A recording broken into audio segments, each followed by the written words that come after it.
Bonjour à tous et bienvenue dans cette nouvelle vidéo. On va partir d'une cellule œuf humaine qui va se développer donc en un être humain adulte.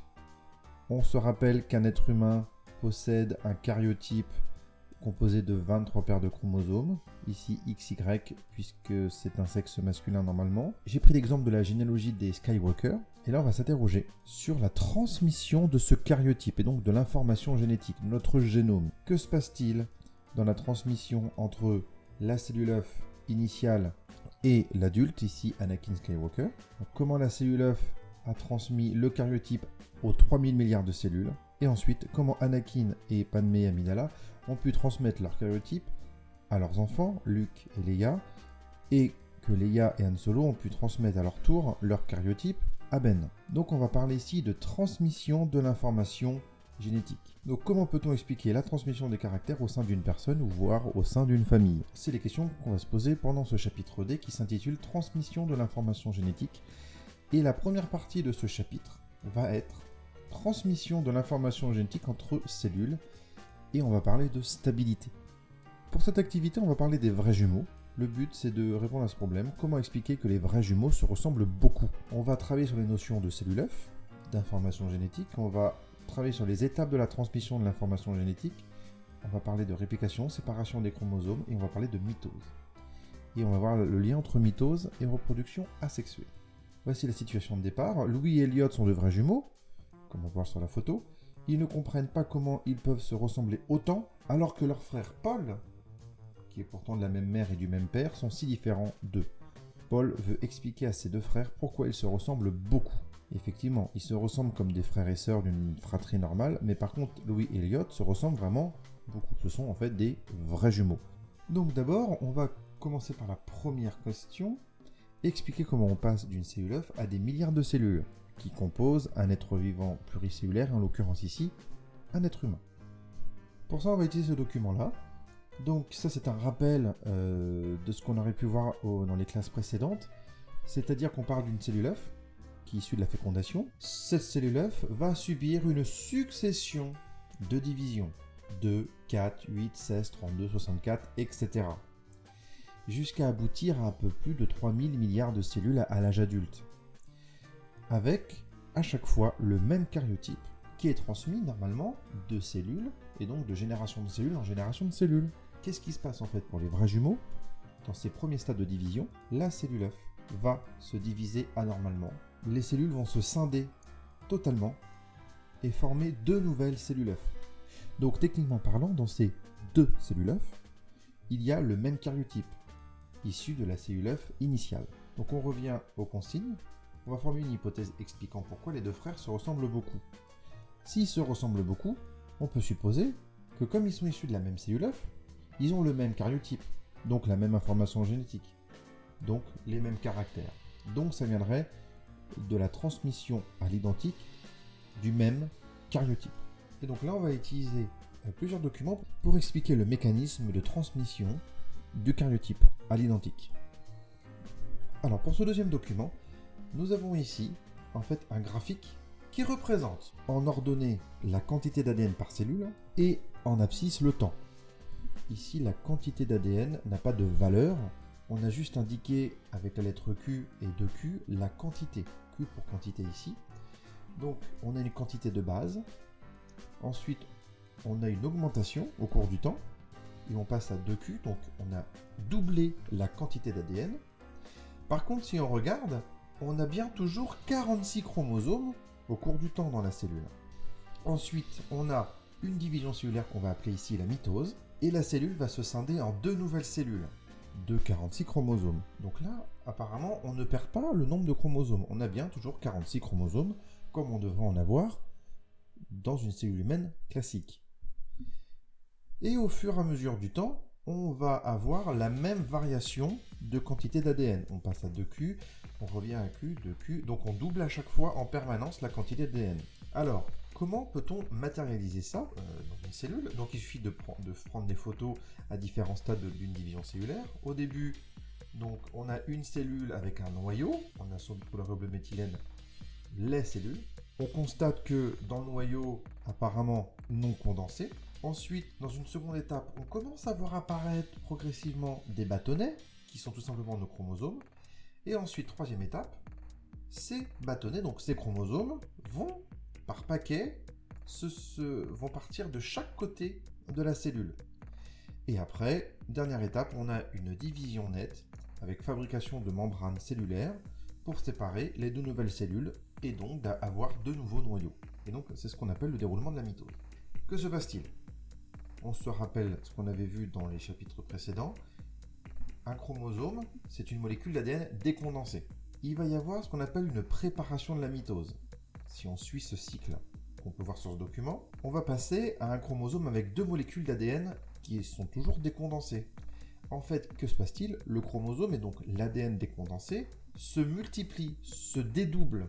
Donc là, on va se retrouver dans le graphique de tout à l'heure avec deux Q, deux quantités d'ADN. C'est comme ça que l'ADN se dédouble, qu'un chromosome se dédouble. Et donc, on va avoir un chromosome à deux molécules d'ADN, et cette fois-ci condensées. On voit les bâtonnets apparaître. Donc, en fait, ce sont des doubles bâtonnets qui sont reliés par leur centromère. Et chaque molécule d'ADN condensée va former ce qu'on appelle une chromatide. La chromatide de gauche et la chromatide de droite qui sont totalement, normalement, identiques. Ensuite, dernière étape, comme on a vu, des paquets de chromosomes se séparent, vont de chaque côté de la cellule.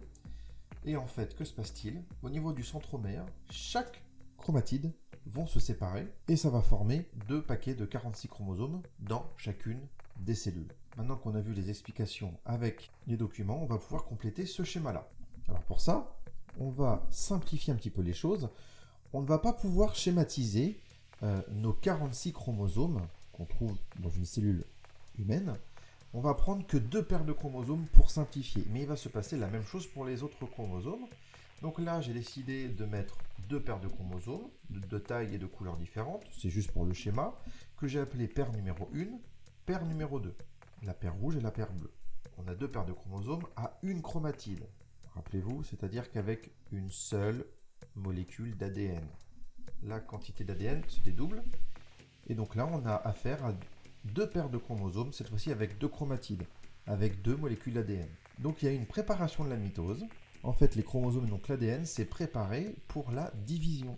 Et on parle aussi de réplication de l'ADN. Une réplication à l'identique. Après, on va arriver dans le graphique à la division à proprement parler, à la mitose. Et donc là, on va parler de cellule mère. C'est la cellule qui va rentrer en mitose et qui va donner, on va voir deux cellules filles. Les chromosomes vont se couper au niveau de leur centromère et chaque chromatide vont migrer de chaque côté de la cellule. Et donc, on va se retrouver avec exactement les mêmes chromosomes, avec les mêmes paires. Et donc là, on a subi ce qu'on appelle la mitose. On a eu séparation des chromosomes à deux chromatides pour en arriver à des chromosomes qu'à une seule chromatide. Et comme je vous l'ai dit, on arrive à ce qu'on appelle des cellules filles. Et après, la cellule, si elle veut se rediviser, eh bien, elle repasse par les mêmes étapes. Préparation, réplication d'ADN, séparation des chromosomes à deux chromatides pour passer à des cellules à une chromatide. Et le titre de ce schéma, c'est schéma de la transmission à l'identique de l'information génétique dans les cellules. Alors maintenant, on va essayer de s'interroger sur les mécanismes de la reproduction asexuée en lien avec la mitose, par rapport à cette notion de reproduction asexuée qui a dû être vue dans les classes précédentes. Petit rappel, la reproduction asexuée, c'est lorsqu'un être vivant se reproduit de lui-même. Il n'y a pas besoin de passer par un mâle et par une femelle, et donc par un gamète mâle, par un gamète femelle, et donc par une fécondation et une cellule œuf. On va prendre trois exemples différents, un exemple animal, un exemple végétal, et un exemple chez un être vivant, cette fois-ci unicellulaire et pas pluricellulaire. Pour l'exemple animal, on va prendre les méduses. Les méduses font partie du groupe de ce qu'on appelle les cnidaires. Alors les méduses sont des animaux qui peuvent se reproduire par reproduction sexuée et asexuée. D'ailleurs, dans ce cycle que vous voyez à l'écran, les méduses passent par les deux stades. La méduse va former ce qu'on appelle des larves à partir de la reproduction sexuée. La larve va se transformer en polype, puis après en strobile. Un strobile, en fait, va former plein de petits bourgeons sur la partie extérieure du tube et va former ce qu'on appelle des éphyras. En fait, ce sont de sortes de petites méduses. Et ces éphyras, en fait, ont été fabriqués tout simplement par bourgeonnement et par mitose. Donc les éphyras ont le même patrimoine génétique donc le même cariotype que le strobile de départ. Et donc ça, c'est la reproduction asexuée. Et ensuite, les éphyras vont se transformer en méduses, et les méduses, une fois adultes, vont se reproduire de façon sexuée, pour former des larves, etc. etc. Alors l'exemple végétal qu'on va prendre, c'est le fraisier. Plantez un fraisier, revenez 3 semaines plus tard, vous aurez plein de fraisiers qui vont pousser. Un pied de fraisier va former une tige, qu'on appelle un stolon, qui va se développer le long du sol, et va s'enraciner un peu plus loin, grâce à un bourgeon. Et dans ce bourgeon, grâce à la mitose, on va reformer un pied de fraisier intégral. Racines, tiges, feuilles, et voire même fleurs. Et on appelle ça donc la multiplication végétative, et c'est la reproduction asexuée. Le fraisier est capable de former de nouveaux plants de fraisier, juste par mitose, à partir d'un bourgeon. Enfin, on va parler d'un être vivant unicellulaire, ici la paramécie, un petit organisme qui vit dans l'eau. Et donc là, on voit dans la photo une paramécie qui s'est divisée à partir d'une seule paramécie. Donc on voit très concrètement qu'il y a eu une division cellulaire. Là, c'est pas pour que l'être vivant acquiert de nouvelles cellules, puisque ce n'est pas un être vivant pluricellulaire. Là, c'est tout simplement de la reproduction asexuée.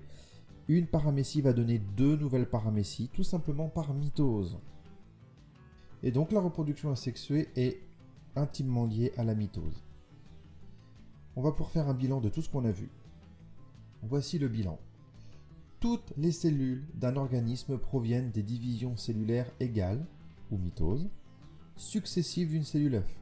Elles possèdent la même information génétique, même nombre de chromosomes que cette cellule œuf. Pour cela, il y a une préparation de la mitose, où l'ADN se réplique à l'identique, ce qui forme des chromosomes à 2 chromatides, rappelez-vous, égale à 2 molécules d'ADN condensées. Lors de la mitose, il y a séparation des 2 brins des chromosomes. Chacune des cellules formées reçoit toutes les paires de chromosomes à une chromatide, c'est-à-dire à une molécule ADN condensée. La reproduction asexuée est possible grâce à la mitose. Les cellules filles formées lors de la mitose vont former un nouvel individu génétiquement identique à l'individu parent. Et voilà pour cette vidéo.